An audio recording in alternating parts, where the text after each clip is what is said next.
Hello friends, मैं अंकित यादव आप लोगों का स्वागत करता हूं हमारे YouTube channel Shri Krishna tutorials पर।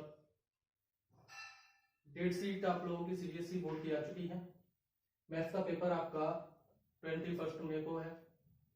तो हम लोग कोशिश करेंगे कि क्लास 10th मैथ्स पूरा तब तक लगभग खत्म कर सकें। अगर पूरा खत्म ना हो सके तो बड़े बड़े जो टॉपिक्स हैं, जो ज़्यादा मार्क्स रखते हैं, उनको तो कम से कम खत्म ही कर लें।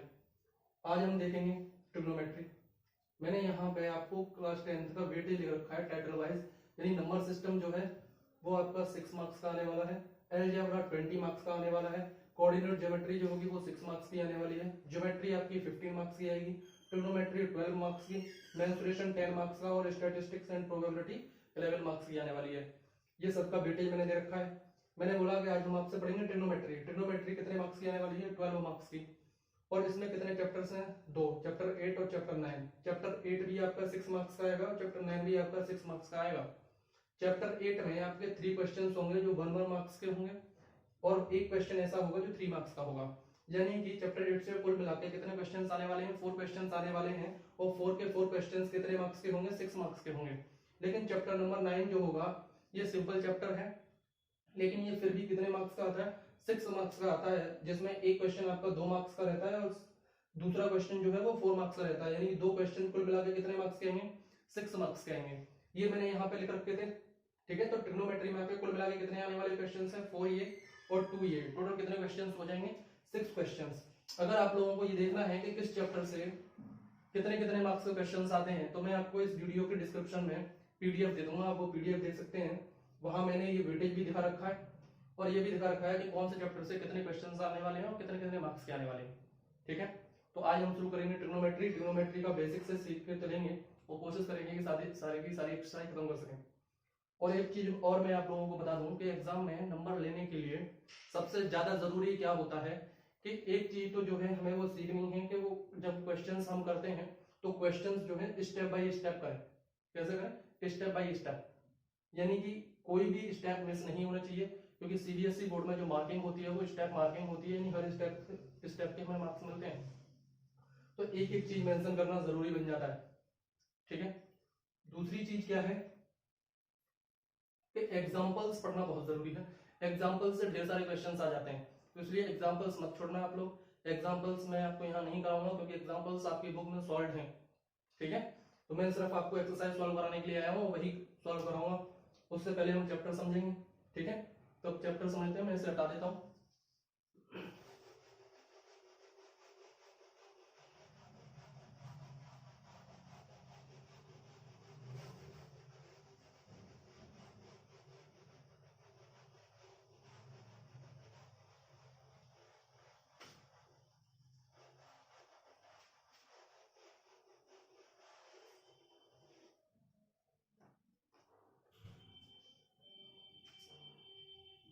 शुरू करेंगे आपका चैप्टर नंबर 8, ठीक है। और चैप्टर नंबर 8 है क्या? ट्रिग्नोमेट्री। अब देखिए ट्रिग्नोमेट्री होती क्या है। ट्रिग्नो जो है, ट्रिग्नोमेट्री वो आपकी 3 वर्ड से मिलकर बनी है। एक ट्राई, एक गोनो, एक मेट्री। ट्राई का मतलब होता है 3, जैसा कि हम सब जानते हैं। गोनो का मतलब होता है साइड और मेट्री का मतलब होता है मेजरमेंट। यानी कि किसी 3 साइड वाला यानी कि ट्राइंगल की हम क्या करेंगे? मेजरमेंट के बारे में पढ़ेंगे कि उसके एंगल्स कैसे करते हैं, साइड्स कैसे रहती हैं, इन सब चीजों के बारे में पढ़ते हैं ट्रिग्नोमेट्री में। यानी ट्रिग्नोमेट्री मोस्टली जो हमारे सिलेबस में है वो राइट एंगल ट्राइंगल पे बेस्ड है। राइट एंगल ट्राइंगल का मतलब क्या है? एक ऐसा ट्राइंगल जिसका एक एंगल जो होता है वो कितना हो? 90 डिग्री हो, ठीक है। तो ये एंगल 90 डिग्री है। अब मैंने यहाँ पे एंगल ले लिया आपका, मैं जैसे नेमिंग कर दूं इसकी, तो नेमिंग है ए बी सी, ठीक है। दूसरा एक और ट्राइंगल लिया जिसमें नेमिंग कर दी ए बी सी, ठीक है। और इस पर एंगल ले लिया मैंने यहाँ। तो ट्रिग्नोमेट्री में जो हमारा सबसे ज्यादा काम जो रहता है वो पहचानना रहता है कि परपेंडिकुलर कौन सा है, बेस कौन सा है, हाइपोटेन्यूज कौन सी है, ठीक है। बच्चे सबसे ज्यादा कंफ्यूज इसी में रहते हैं कि सर परपेंडिकुलर कौन सा होगा, बेस कौन सा होगा, हाइपोटेन्यूज कौन सी होगी। तो देखो हाइपोटेन्यूज पहचानने का तो सबसे अच्छा तरीका होता है कि राइट एंगल के जस्ट सामने वाली साइड हमेशा हाइपोटेन्यूज होती है। ये राइट एंगल है और इसके सामने साइड कौन सी है? आपकी AC। तो ये आपकी क्या होगी? हाइपोटेन्यूज होगी, ठीक है, यानी इसमें भी कौन सी हाइपोटेन्यूज है, यही है AC, ठीक है। लेकिन परपेंडिकुलर और बेस जो है वो डिपेंड करते हैं एंगल पे। एंगल के जस्ट सामने वाली साइड जो होगी वो आपकी परपेंडिकुलर होती है, क्या, एंगल के जस्ट सामने वाली साइड। इसमें एंगल ये है ना, एंगल ए की बात कर रहा हूं, तो इस एंगल के सामने वाली साइड कौन सी है, ये, तो इसके लिए परपेंडिकुलर कौन सा होगा, हमारी ये वाली साइड हो जाएगी परपेंडिकुलर, ठीक है। और बेस कौन सा होगा, जो इसकी एक साइड से मिलके बना हुआ है, यानी ये बेस हो जाएगा। लेकिन इस वाले केस में परपेंडिकुलर आपका ये होगा और बेस आपका ये होगा, ठीक है। अब ट्रिग्नोमेट्री में इतना तो हम सीख गए कि परपेंडिकुलर कौन सा है, बेस कौन सा है, हाइपोटेन्यूज कौन सी है, वो मैंने बता दिया कि एंगल के जस्ट सामने वाला परपेंडिकुलर है और राइट एंगल के सामने वाला हाइपोटेन्यूज होगी, जो तीसरी साइड बच गई वो क्या होगा, बेस होगा, ठीक है। इतना समझ गए, हटा दूं से।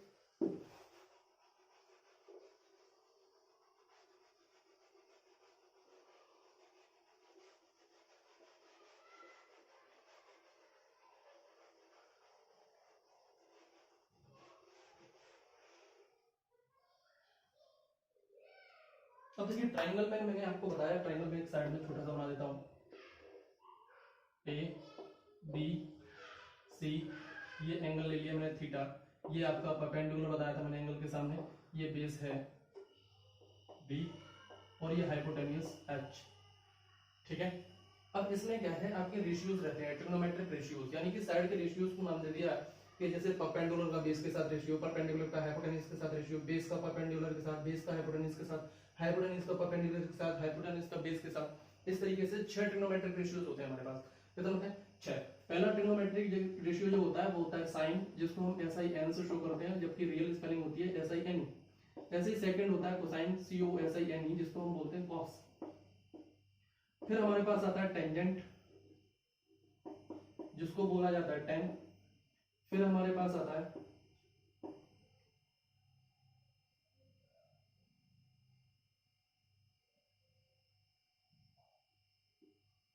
कोसेकेंट, जिसको हम बोलते हैं कोसेक।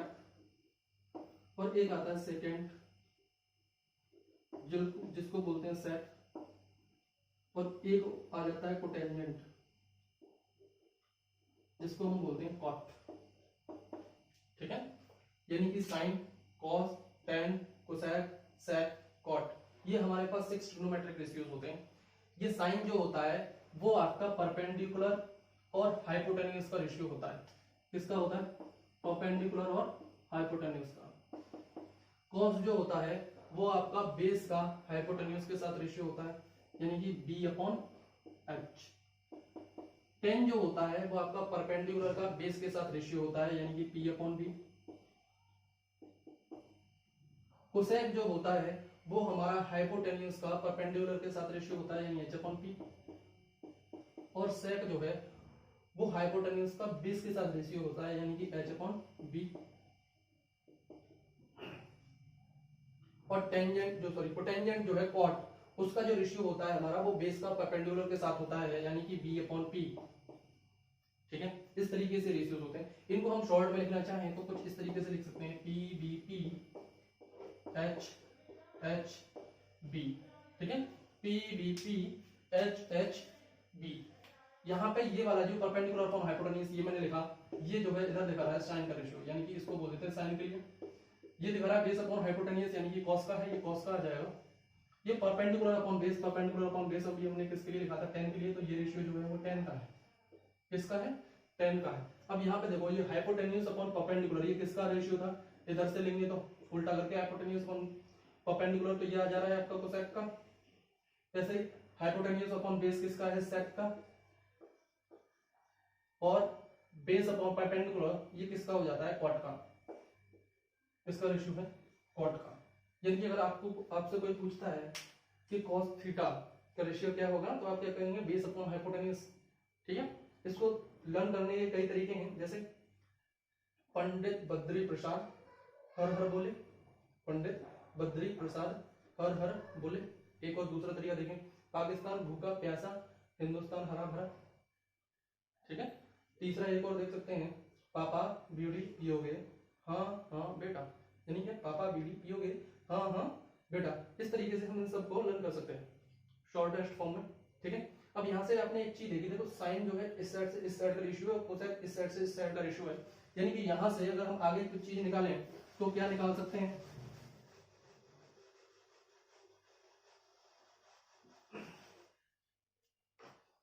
कि साइन 1 अपॉन कोसेक के इक्वल होता है। क्या होता है, ये sine theta is equal to कितना हो जाएगा हमारा 1 अपॉन कोसेक थीटा। क्यों, क्योंकि ये देखो साइन का इस साइड से इस साइड रेशियो, कोसेक का इसका उल्टा रेशियो हो रहा है। ऐसे ही हम कोस थीटा को क्या लिख सकते हैं, 1 अपॉन सेक थीटा, ठीक है। और इधर से टेन थीटा को क्या लिख देंगे, tan theta is equal to 1 upon cot theta, ठीक है। इनको और भी लिख सकते हैं, जैसे कोसेक थीटा का लिखना होता तो इसको उल्टा करके लिख देते, cosec theta is equal to 1 upon sine theta, ठीक है। और यहां लिख देते sec theta is equal to 1 upon cos theta, और ये हो जाएगा आपका cot theta is equal to 1 upon tan theta, ठीक है। इस तरीके से इनको लिख सकते हैं। ये इंपॉर्टेंट है, ये आपको लर्न करने हैं। पूरी ट्रिग्नोमेट्री लगभग इस पे बहुत सी डिपेंड करता है, बहुत सा पार्ट ट्रिग्नोमेट्री का, ठीक है। समझ में आई बात, कैसे साइन को कोसेक में चेंज करना है, कॉस को सेक में चेंज करना है, टेन को कॉट में चेंज करना है। एक और जो दो तीन चीजें जो इंपॉर्टेंट है वो देख लो। जैसे कि अगर मैं टेन थीटा की वैल्यू निकालूं तो टेन थीटा की वैल्यू जो हो जाती है वो हमारी निकल के आती है sine theta upon cos theta. कैसे, क्योंकि अगर टेन थीटा की वैल्यू कितनी आ रही है हमारी 1 अपॉन कॉट थीटा, अगर मैं इसको उठा के रखूंगा, ये पलटूंगा, तो जो वैल्यूज बनती है वो sin theta upon cos theta की बनेगी। क्यों बनेगी, क्योंकि देखो sin थीटा की वैल्यू कितनी थी, परपेंडिकुलर अपॉन हाइपोटेन्यूज, कितनी थी, परपेंडिकुलर अपॉन हाइपोटेन्यूज, और cos थीटा की कितनी है, बेस अपॉन हाइपोटेन्यूज। देखो कैंसिल हो जाएगा हाइपोटेन्यूज से हाइपोटेन्यूज, क्या बचा, परपेंडिकुलर अपॉन बेस, और ये क्या होता है हमारा tan थीटा, यानी कि tan थीटा इक्वल टू कितना हो जाता है, sin theta upon cos theta, ठीक है। और यहाँ आपने देखा है अभी ऊपर ये क्या लिखा हुआ है, cot theta equal to 1 upon tan theta, यानी कि अगर हम cot थीटा को sin और cos के फॉर्म में चेंज करना चाहें तो हम कैसे कर सकते हैं, cot थीटा इक्वल टू, क्योंकि cot थीटा जो है वो इस tan थीटा का रेसिप्रोकल होता है, तो रेसिप्रोकल इसका करेंगे तो रेसिप्रोकल इसका कितना आएगा, cos theta upon sin theta, ठीक है। तो ये सब क्वेश्चंस में काम आएंगे हमारे आगे एक्सरसाइजेस में। तो आप एक बार इसको देख लीजिए, ढंग से देख लीजिए। मैंने क्या क्या बताया था, sin थीटा जो है 1 अपॉन कोसेक थीटा के इक्वल होता है, cos theta 1 upon sec theta के, tan theta 1 upon cot theta के, tan theta sin theta upon cos theta के भी इक्वल होता है। कोसेक थीटा को हम 1 अपॉन sin थीटा भी लिख सकते हैं, sec थीटा को 1 अपॉन cos थीटा लिख सकते हैं, cot थीटा को 1 अपॉन tan थीटा लिखते हैं, cot थीटा को cos theta upon sin theta भी लिख सकते हैं, ठीक है। तो हटा देता हूं एक बार।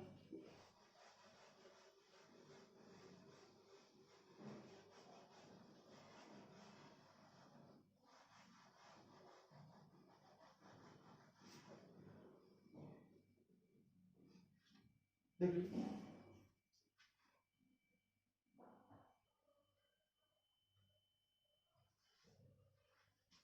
अब एक्सरसाइज शुरू करते हैं। फर्स्ट एक्सरसाइज 8.1 में आपका क्वेश्चन नंबर फर्स्ट है कि in triangle ABC right angled at B, AB equal to 24 centimetre, AB equal to 24 centimetre, BC equal to 7 centimetre दे रखा है। तब उसने बोला है कि sin A cos A की वैल्यू निकालिए और sin C cos C की वैल्यू निकालिए, ये हमें पता करना है। तो देखिए मैंने जिस फॉर्म में लिख रखा है क्वेश्चन को, मैंने बोला था स्टेप मार्किंग होती है तो हमें हर चीज मेंशन करनी है। पहले हमें बताना है कि गिवन क्या है, फिर बताना है कि निकालना क्या है, तब हम क्वेश्चन को निकालने जाएंगे। समझ में आ रही है बात या नहीं आ रही है, ठीक है। तो मुझे निकालना क्या है, साइन और कॉस। देखिए साइन और कॉस में अगर हम यहाँ देखें, साइन की वैल्यू थी परपेंडिकुलर अपॉन हाइपोटेन्यूज और कॉस की वैल्यू थी बेस अपॉन हाइपोटेन्यूज, यानी कि हमें दोनों ही केस में हाइपोटेन्यूज पता होनी चाहिए। और यहाँ ए बी इक्वल टू कितना दे रखा है, 24 सेंटीमीटर। एक राइट एंगल ट्राइंगल लिया था, एंगल राइट एंगल बोला था उसने बी पे, तो मैंने बी पे बना रखा है। ए बी बोला है 24 सेंटीमीटर, बी सी बोला है 7 सेंटीमीटर, यानी कि परपेंडिकुलर और बेस जो भी है वो इन दोनों में से ही है। लेकिन हाइपोटेन्यूज के जस्ट सामने वाली साइड होगी, हाइपोटेन्यूज की वैल्यू हमें पता ही नहीं है, हमें निकालनी है हाइपोटेन्यूज की वैल्यू। अगर हाइपोटेन्यूज की वैल्यू निकल आई तो हम इन रेशियोज की वैल्यू निकाल लेंगे, ठीक है। तो अब हम पहले सबसे पहले हाइपोटेन्यूज की वैल्यू निकालेंगे। तो हम लिखेंगे भाई पाइथागोरस थ्योरम। जैसे क्वेश्चन करना है मैं सेम उसी तरीके से बताऊंगा आपको कि किस तरीके से क्वेश्चन करना है आपको। वी नो दैट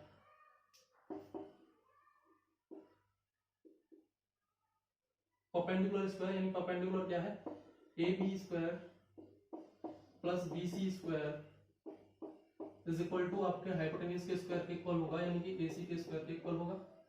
ठीक है, AB की वैल्यू यहाँ पे आपको कितनी दे रखी है 24, तो 24 स्क्वायर प्लस 7 स्क्वायर ये कितना हो जाएगा AC स्क्वायर के इक्वल। 24 स्क्वायर की वैल्यू कितनी होती है 576, 7 स्क्वायर की वैल्यू कितनी होती है 49 और ये हो जाएगा इक्वल टू AC स्क्वायर। इन दोनों को आप ऐड करेंगे तो ये कितना हो जाएगा 24 25 यानी कि 625 वैल्यू आ गई AC स्क्वायर की। मुझे निकालना है AC, तो AC निकालने के लिए मैं दोनों तरफ रूट लूंगा, तो रूट लूंगा तो ये AC की वैल्यू कितनी हो जाएगी 625 का स्क्वायर रूट। ठीक है, अब 625 के किसका स्क्वायर होता है 25 का, यानी कि AC किसकी वैल्यू होगी AC की 25 सेंटीमीटर। AC मेरा कितना आ गया 25 सेंटीमीटर, यानी कि मैं AC को मेंशन कर सकता हूं कि मेरा AC कितना है 25 सेंटीमीटर है। ठीक है, अब मुझे तीनों चीजें पता चलेंगी। एक बार आप देख लीजिए मैंने क्या किया, पाइथागोरस थ्योरम का यूज किया। पाइथागोरस थ्योरम क्या कहती है कि perpendicular square plus base square equal to hypotenuse square, यानी AB square plus BC square equal to AC square. AB square की वैल्यू यानी AB की वैल्यू 24 है तो ये 24 का स्क्वायर हो जाएगा, BC की वैल्यू 7 है तो ये 7 का स्क्वायर हो जाएगा और AC की वैल्यू हमें निकालनी है, यानी ये AC स्क्वायर ही रहेगा। 24 स्क्वायर की वैल्यू 576 होती है, 7 स्क्वायर की 49 होती है और ये AC स्क्वायर अपनी जगह पे। इन दोनों को मैंने ऐड किया, कितना आ गया 625 AC स्क्वायर के इक्वल होगा। AC की वैल्यू निकालने के लिए दोनों तरफ आप स्क्वायर रूट लेंगे, तो स्क्वायर रूट करेंगे तो ये AC और इसका 625 का स्क्वायर रूट कितना आता है 25 सेंटीमीटर, यानी AC की वैल्यू कितनी आ गई 25 सेंटीमीटर। मैं हटा देता हूं ताकि हम आगे क्वेश्चन को सॉल्व कर सकें।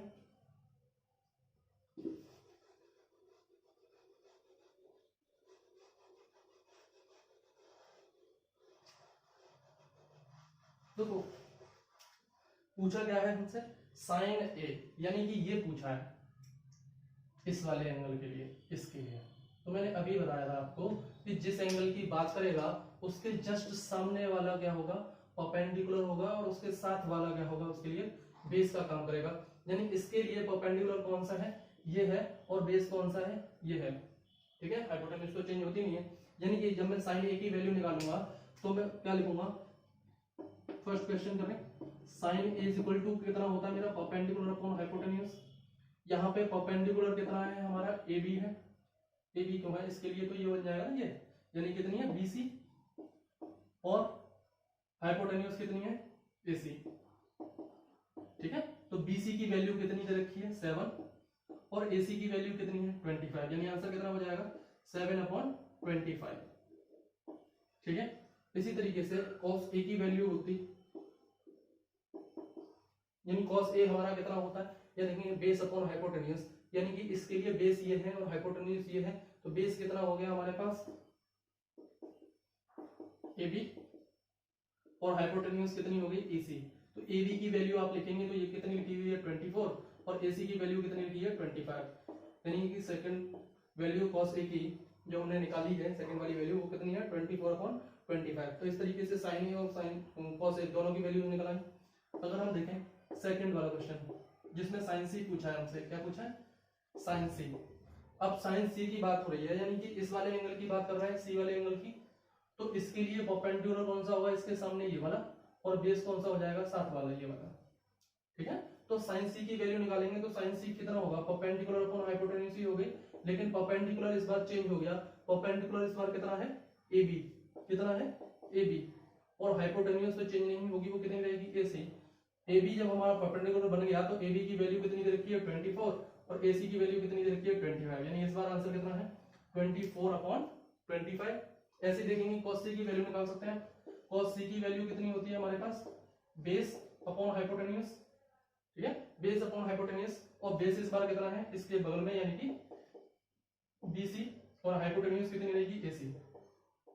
तो BC की वैल्यू देखेंगे आप कितनी है 7 और हाइपोटेन्यूज की वैल्यू कितनी है 25, यानी आंसर कितना आ जाएगा 7/25।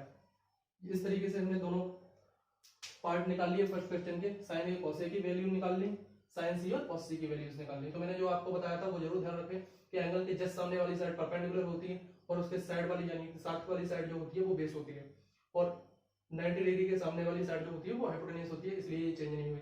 इस क्वेश्चन में हमें क्या निकालना था साइन और cos की वैल्यू निकालनी थी और साइन का फॉर्मूला होता है परपेंडिकुलर अपॉन हाइपोटेन्यूज, कॉस का फॉर्मूला होता है बेस अपॉन हाइपोटेन्यूज।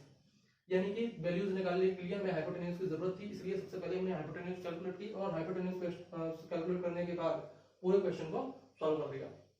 ठीक है, तो मैं एक बार हट जाता हूँ साइड में, आप देख लीजिए।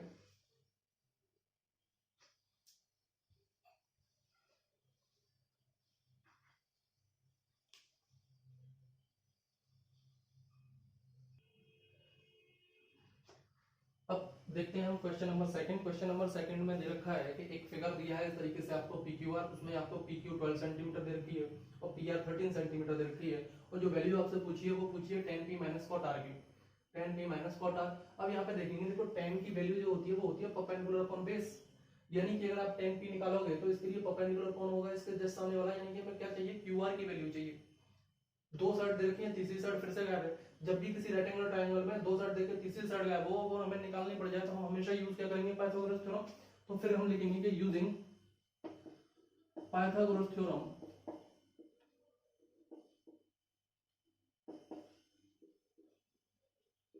we have PQ square plus QR square is equal to PR square। ठीक है, तो PQ की वैल्यू यहाँ पे कितनी दे रखी है, 12 स्क्वायर प्लस QR स्क्वायर, और PR की वैल्यू कितनी दे रखी है, 13, तो कितना हो जाएगा 13 स्क्वायर। इसकी वैल्यू कितनी होती है, 144 प्लस QR स्क्वायर, और इसकी वैल्यू 13 की स्क्वायर कितना होता है, 169। अब हमें निकालनी है QR की वैल्यू, तो इसको अकेला करना पड़ेगा। इसको अकेला करने के लिए 144 को मैं इधर भेजूंगा, तो ये कितना हो जाएगा, QR का square is equal to 169 minus 144, कितना हो जाएगा 169 माइनस 144, यानी कि QR स्क्वायर की वैल्यू आपके पास कितनी आ जाएगी, 25।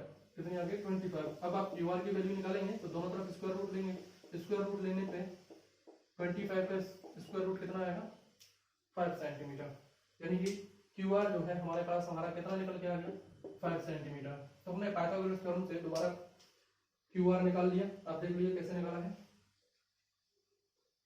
अगर आप लोग नोट कर रहे हो तो वैसे तो आप कर चुके होंगे, बस रिवीजन पर्पज से करा रहा हूँ उसको। अगर आप नोट कर रहे हैं तो पॉप करके नोट कर सकते हैं, मैं हटा देता हूँ। ठीक है,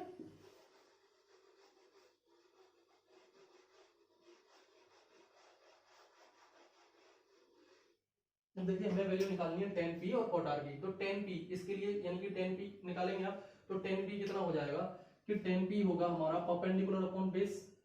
ठीक है, तो इसके लिए परपेंडिकुलर कितना हो जाएगा इसका, QR, और इसका बेस कितना हो जाएगा, PQ माइनस। अब cot r क्या होता है, बेस अपॉन परपेंडिकुलर, तो इसके लिए बेस चाहिए, तो बेस कितना है, QR, और इसका परपेंडिकुलर कितना होगा, PQ। तो यहाँ पे वैसे हम एक चीज देखें, यहीं से हमें आंसर मिल गया है कि QR upon PQ minus QR upon PQ, यानी कि सीधे सीधे आंसर हमारा कितना हो जाएगा, 0। लेकिन फिर भी हमें लिखना पड़ेगा आगे वैल्यूज। QR कितना है 5, PQ कितना था 12, माइनस QR कितना है 12, सॉरी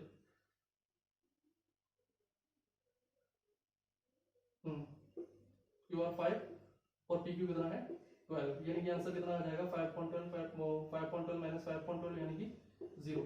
तो इसका आंसर कितना हो जाएगा सेकंड वाले क्वेश्चन का 0। यानी कि हमने क्या किया, 10p की वैल्यू निकाली, और 10p क्या होगा, परपेंडिकुलर अपॉन बेस। तो परपेंडिकुलर है हमारे पास QR और बेस है हमारे पास PQ, यानी QR अपॉन PQ। अब हमें निकालना है cot r, तो cot r के लिए ये होगा परपेंडिकुलर और ये हो जाएगा बेस। अब हमारा जो cot होता है वो क्या होता है, बेस अपॉन परपेंडिकुलर, यानी कि QR अपॉन PQ। तो दोनों की वैल्यू हमने रखी पुट की, तो 5, ये भी 12, यहाँ से दोबारा 5, ये 12, 5.12 माइनस 5.12, यानी आंसर कितना आ गया 0। यानी सेकंड वाला क्वेश्चन है उसका आंसर आपका कितना है 0। तो देख लीजिए एक बार आप,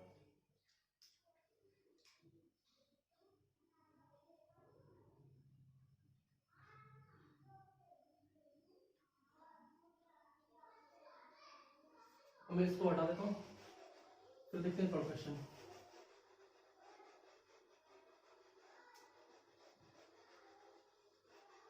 अब ध्यान से चलना, क्योंकि क्वेश्चन में हम यूज करने वाले हैं जो चीज आज हमने बेसिक सीखी थी उसी की।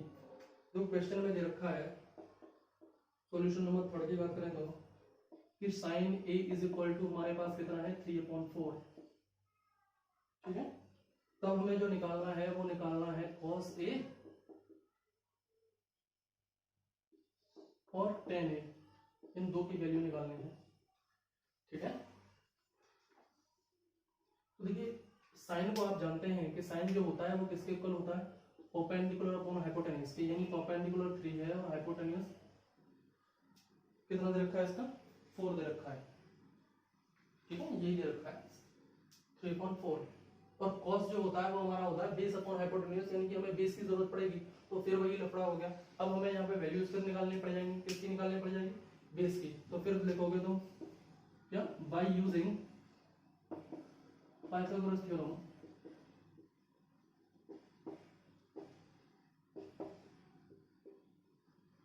वी हैव अब देखो पाइथागोरस थ्योरम क्या कहती है, p स्क्वायर यानी perpendicular square plus base square equal to hypotenuse square, इस बार साइड्स तो दी नहीं है, a b c c d हम कुछ लिखते हैं। अब यहाँ पे p की वैल्यू कितनी है 3, b की वैल्यू हमें निकालनी है, h की वैल्यू जो दे रखी है वो कितनी दे रखी है 4, ठीक है, इस तरीके से। तो 3 का स्क्वायर कितना होगा 9, b की वैल्यू हमें निकालनी है, 4 की वैल्यू कितनी हो जाएगी 16, ठीक है। अब b की वैल्यू मैं निकालूंगा तो ये उधर ले जाऊंगा इसको, तो ये सब्ट्रैक्ट हो जाएगा, ये कितना हो जाएगा 16 माइनस 9, यानी कि b स्क्वायर की वैल्यू हमारे पास कितनी आ गई 16 माइनस 9 इक्वल टू 7। अब b की वैल्यू निकालेंगे आप तो दोनों तरफ स्क्वायर रूट करेंगे, तो 7 का स्क्वायर रूट करेंगे तो कितना आएगा √7, यानी कि जो b की वैल्यू हो जाएगी वो हमारे पास कितनी आ गई √7, ठीक है।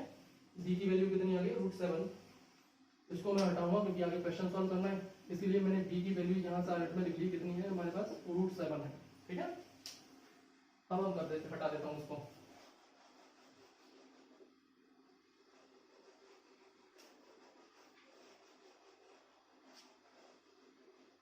हमारे पास क्या क्या दे रखा है, b की वैल्यू √7 थी, p की वैल्यू 3 है और h की वैल्यू कितनी है 4। अब जिसकी वैल्यू पूछिए उसकी वैल्यू निकाल सकते हैं आप। cos a जो होता है वो हमारा क्या होगा बेस अपॉन हाइपोटेन्यूज, यानी cos a इक्वल टू हो जाएगा b/h, यानी कि बेस हमारा कितना है यहाँ पे √7 है और हाइपोटेन्यूज कितना है 4, यानी आंसर कितना हो जाएगा √7/4। लेकिन tan a कितना है, अगर हम निकालें तो tan a जो होता है हमारा वो होता है p/b, तो परपेंडिकुलर जो है वो कितना है 3 और बेस जो है वो यहाँ पे कितना है 7, यानी कि इसका आंसर कितना आ जाएगा 3/√7, यानी cos a का आंसर हो जाएगा √7/4, क्योंकि cos a इक्वल टू होता है b/h और tan a इक्वल टू हो जाएगा p/b, क्योंकि tan a इक्वल टू क्या होता है 3/b, p की वैल्यू कितनी दे रखी थी 3, b की वैल्यू दे रखी है √7। आप एक बार देख लीजिए,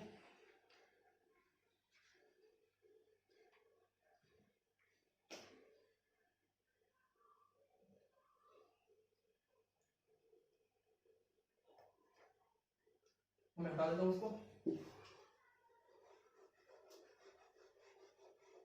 थोड़ा सा जल्दी जल्दी लेके चलेंगे, आप जहाँ लगे वहाँ पॉज करके लिख सकते हैं, और अगर ना समझ में आए तो एक बार दोबारा देख सकते हैं, ठीक है।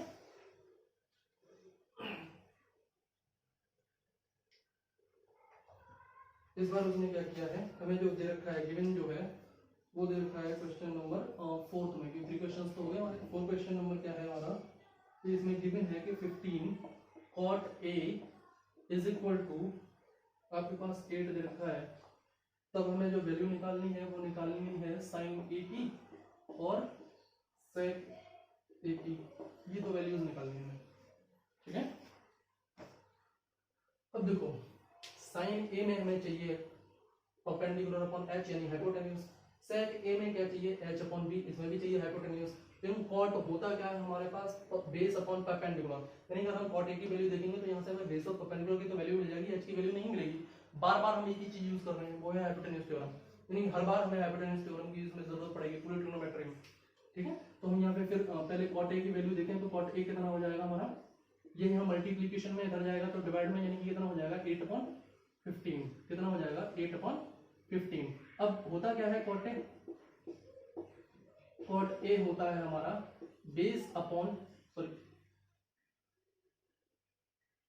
हाँ सही तो cot a इक्वल टू होता है base upon perpendicular, base upon perpendicular, तो बेस यहाँ पे क्या है 8 है, परपेंडिकुलर कितना है 15 है, ठीक है। तो यहाँ से हमें b की और p की वैल्यू पता चल गई। अब हम फिर से पाइथागोरस थ्योरम यूज करेंगे। By using Pythagoras theorem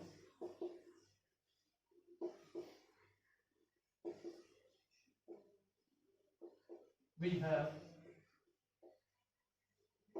p square plus b square equal to h square. p की वैल्यू कितनी है 15 यानी 15 स्क्वायर, b की value 8 square equal to h square. 15 का स्क्वायर कितना होगा 225, 8 का square 64 equal to h square. इन दोनों को आप ऐड करेंगे तो ये कितना आ जाएगा आपके पास 289, ठीक है, इक्वल टू h स्क्वायर। यानी अगर आप h की वैल्यू निकालेंगे तो स्क्वायर रूट लेना पड़ेगा, यानी अंडर रूट 289 करेंगे और ये 289 जो है आपका स्क्वायर होता है 17 का, इसका 17 का, यानी कि h की वैल्यू हमारे पास यहाँ से कितनी आ गई है 17 आ गई है। तो हम h की वैल्यू जैसा कि पिछले क्वेश्चन में किया था उसी तरीके से यहाँ पे दोबारा लिख देते हैं। h की वैल्यू कितनी है हमारे पास 17 है, b की वैल्यू कितनी है 8 है, p की वैल्यू कितनी है 15 है। बस जो काम था वो यही था, बाकी का काम आप जानते हैं कि साइन a की वैल्यू निकालने के लिए हम क्या कर देंगे, ये हटा दो पूरा,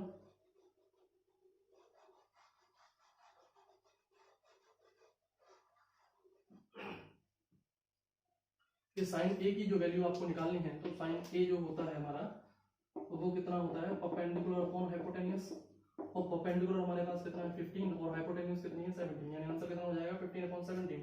अब बात करें सेक ए की, तो सेक ए हमारे पास कितना होता है h upon B hypotenuse upon base. अब हाइपोटेन्यूज हमारे पास कितना था 17 था और बेस कितना था हमारे पास 8 था, यानी कि दोनों वैल्यूज आ गई। सेक ए की कितनी निकली 17 अपॉन 8 और साइन ए की वैल्यू कितनी आई 15 अपॉन 17। इस क्वेश्चन में भी हमने वही किया, पहले हमेशा चेक कर लेना कि हमें जो वैल्यू निकालनी है उसमें हमें किस चीज की जरूरत पड़ने वाली है, जिस चीज की जरूरत होगी हम उसी चीज के लिए जाएंगे। अगर यहाँ पे कुछ और पूछ लिया होता, जैसे tan a पूछ लिया होता, तो tan a में क्या है कि cot a हमें देता है बेस अपॉन परपेंडिकुलर और tan a क्या देता है परपेंडिकुलर अपॉन बेस, यही तो चाहिए। तो उसमें हमें हाइपोटेन्यूज निकालने की जरूरत होती नहीं। ऐसे क्वेश्चन भी कुछ हो सकते हैं जिसमें आपको हाइपोटेन्यूज निकालने की तीसरी साइड निकालने की कभी जरूरत नहीं पड़ेगी, लेकिन पहले चेक जरूर कर लेना कि क्या पूछा है वो, ठीक है। तो एक बार देख लीजिए, मैं इसे हटा देता हूँ फिर।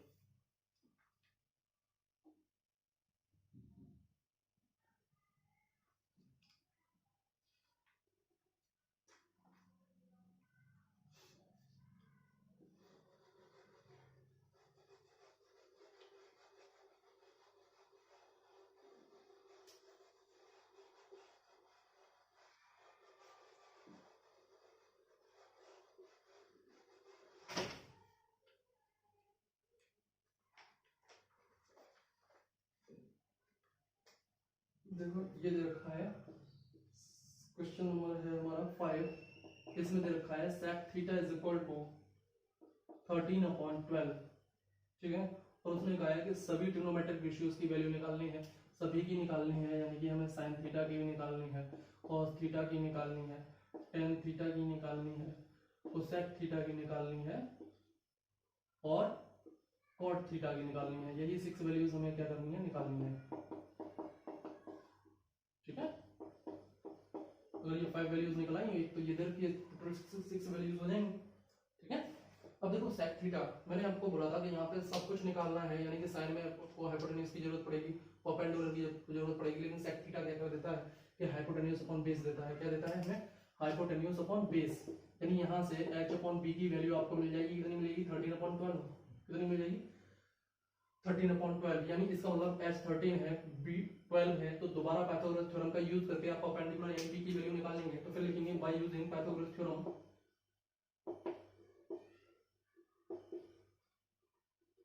by using Pythagoras theorem we have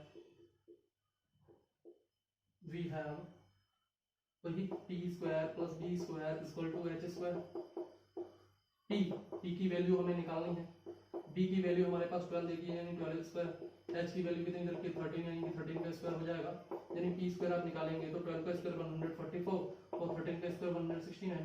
p square की वैल्यू निकालनी है तो इसको उधर भेजेंगे तो ये कितना हो जाएगा 169 माइनस 144, ठीक है। तो p स्क्वायर की वैल्यू कितनी आएगी 169 माइनस 144 इक्वल टू 25, यानी p की वैल्यू जो हो जाएगी वो अंडर रूट 25 मींस 5। कितनी आ गई p की वैल्यू हमारे पास 5 निकल के आ गई, ठीक है। हमने पाइथागोरस थ्योरम का यूज करके यहाँ से दोबारा p की वैल्यू निकाली और p की वैल्यू हमारे पास कितनी आ गई है 5 आ गई है, ठीक है।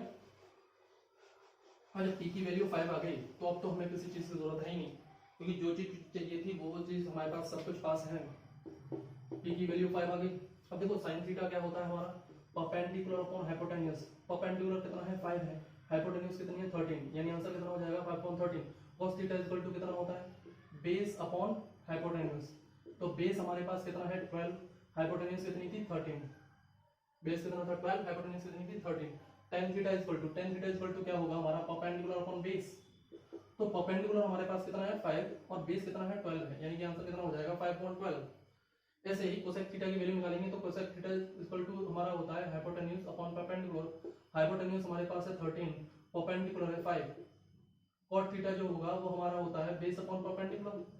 तो बेस हमारे पास 12 है, परपेंडिकुलर हमारे पास 5 है, यानी आंसर कितना हो जाएगा 12/5। तो कॉट थीटा की वैल्यू ये हो गई, कोसेक थीटा की वैल्यू ये आ गई आपके पास, tan थीटा की वैल्यू ये आ गई, cos थीटा की वैल्यू ये आ गई और sin थीटा की वैल्यू ये आ गई। यानी कि जितने भी ट्रिग्नोमेट्रिक रेशियोज है वो आपके किस पे डिपेंड कर रहे हैं, ट्रायंगल की 3 साइड्स पे, परपेंडिकुलर, बेस और हाइपोटेन्यूज पे। अगर तीनों की तीनों साइड्स आपको पता है तो आप सब कुछ निकाल सकते हैं। हमें sin थीटा के लिए परपेंडिकुलर की जरूरत थी, इसलिए हमने पाइथागोरस थ्योरम का यूज करके परपेंडिकुलर निकाल लिया और वहां से सभी आंसर्स निकाल दिए। sin थीटा की वैल्यू हमारे पास 5/13 आ रही थी, बिल्कुल ठीक है। cos थीटा की 12/13 आ रही थी, वो भी ठीक है।